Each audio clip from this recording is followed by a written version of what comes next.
day. My name's the one, the only Luigi Reaction. And today, ladies and gentlemen, we're gonna check out IGN's first impressions about Sonic Frontiers, ladies and gentlemen. So if you guys know, I did make a video about my first impression, aka my quick review, aka my personal opinion about the two gameplays, aka Sonic Frontiers gameplay so far, ladies and gentlemen. In my personal opinion, I'm still excited to play this game because I love the open world, I love the environment, and I absolutely love the combat because the combat in this game looks absolutely fantastic. And I'm really hoping that the future of Sonic game, I really hope they use the same combat from Sonic Frontier because in my personal opinion, I absolutely love the combat of Sonic Frontier. In my personal opinion, I think it's easily one of the best combat of Sonic has ever had. I just cannot wait to see in the full game, ladies and gentlemen. But if you guys don't know that IGN just posted their first impression about Sonic Frontiers, ladies and gentlemen, because if you guys know what is IGN's first impression, it's like a quick review about how they feel about the game so far and what they need to fix and what they love about the game so far, ladies and gentlemen. I was like, you know what, I'm gonna check it out because I really want to hear what they have to say about Sonic Frontiers, ladies and gentlemen. So let's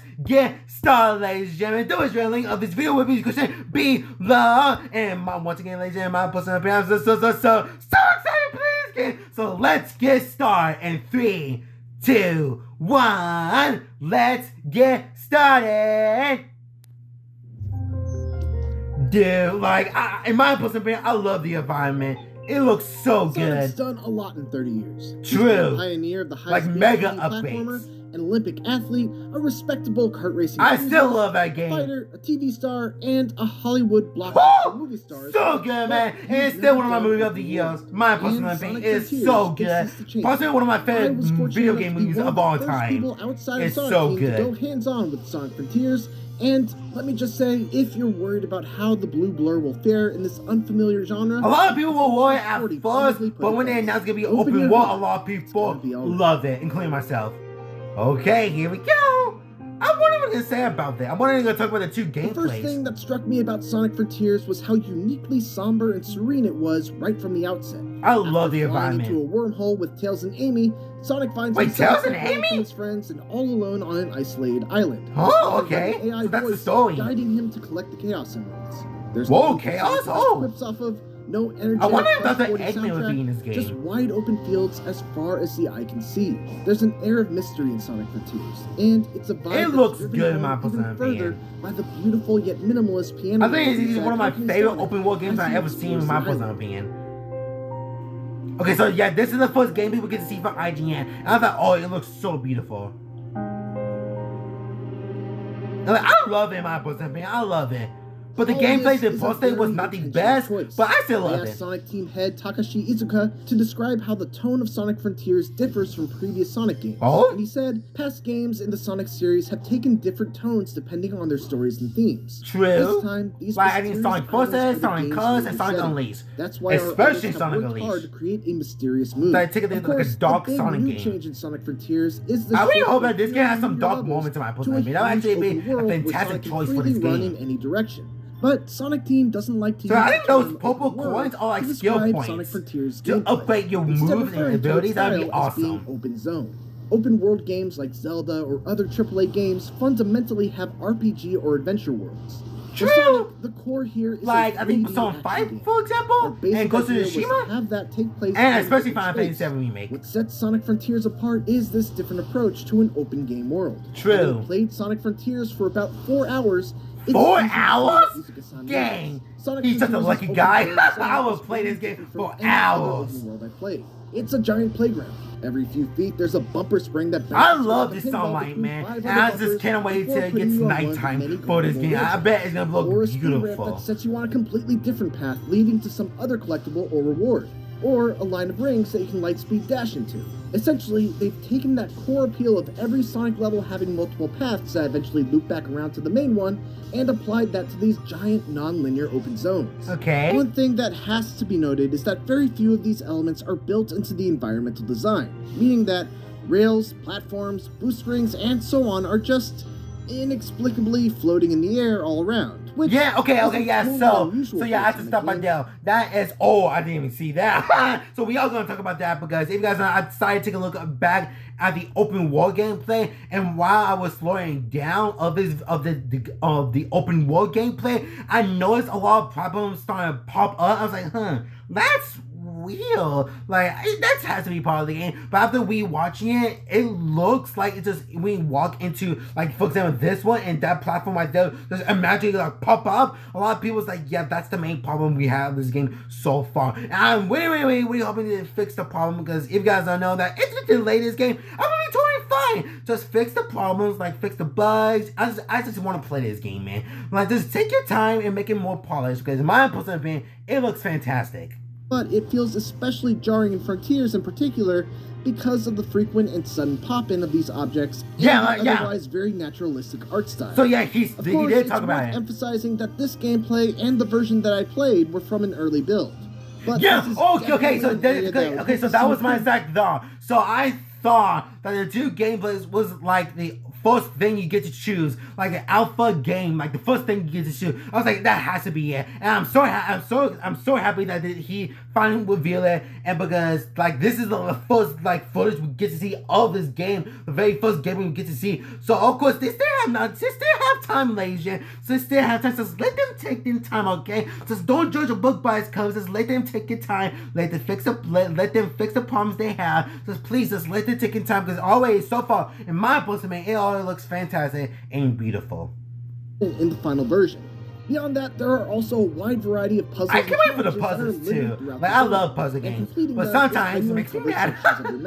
Most of these are very simple, requiring you to orient the statue the correct way, quickly hop back and forth between colored tiles, or use Sonic's new side loop ability to draw circles. Yeah, a lot of people really love that new ability, including myself. It looks so good. The best ones, though, are the races against the clock, where you have to get from point A to point B in a limited amount of time. Oh, that's awesome. Here's level design. A perfect minigame for Sonic. Races like these a ton of fun, because you have to try and improvise a path to the end that might not be immediately obvious.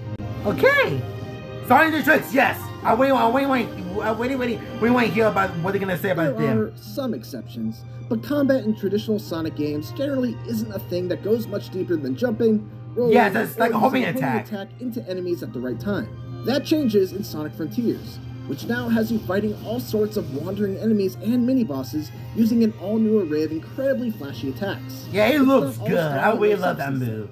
Sonic is able to quickly dodge using the bumper buttons on the gamepad, and by pressing them together, he can even parry attacks with the right time. So what games does it use for the gameplay?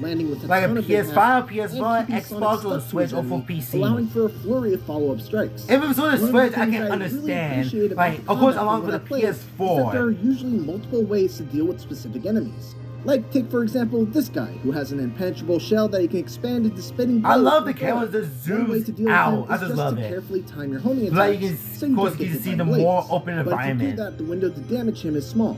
To increase that window, you can either parry the blades and knock them away right before they hit you, or you can even use Sonic's side loop ability to encircle the enemy. I might just do that. It's so useful. Like, it looks useful. Oh, that move looks so satisfying. Defeating these enemies will reward you with EXP that you can use to purchase new skills from a skill tree. Oh, I knew it! Yes!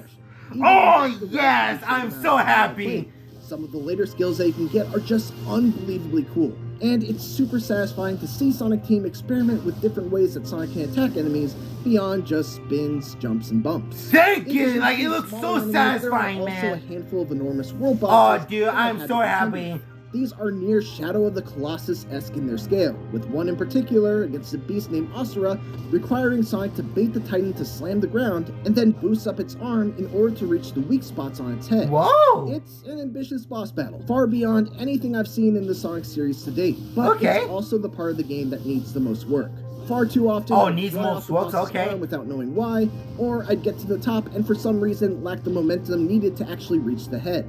Sonic must hunt down and defeat these bosses in order to collect portal gears, which open up portals that lead to bite-sized linear stages, done in the style of previous Sonic games. Oh, okay. Sonic Frontiers, a nice so you have to get things up to open a portal? Okay. These classic levels each come with a handful of optional goals, like beating the level under a certain time, collecting all the red rings, and so on, with each... Oh, we got the red rings, of course! which are needed to unlock the Oh, we gotta collect some more red wings. Yay! No, I just can't love it. Sonic Frontiers is an exciting new step forward for the Sonic series into uncharted territory. It does. Based on my time with it, Sonic Team seems to have hit upon a winning formula. There's certainly still work to be done before it's released during the holiday season. Yeah! There's a lot of distracting pop-in, there's a fair amount of bugs still left to be squashed, and the big boss fights could do with some tweaking. But ultimately, my time with this early build answered the one question I had on my mind. Will Sonic's one-of-a-kind gameplay translate into an open world? Oh, yes. Is a resounding absolutely. Yes, Thanks I for love the watching, open and world. tune into IGN for more Sonic Frontiers coverage as part of IGN First. I love it. And for everything else, keep it here on IGN. Okay. And that's it.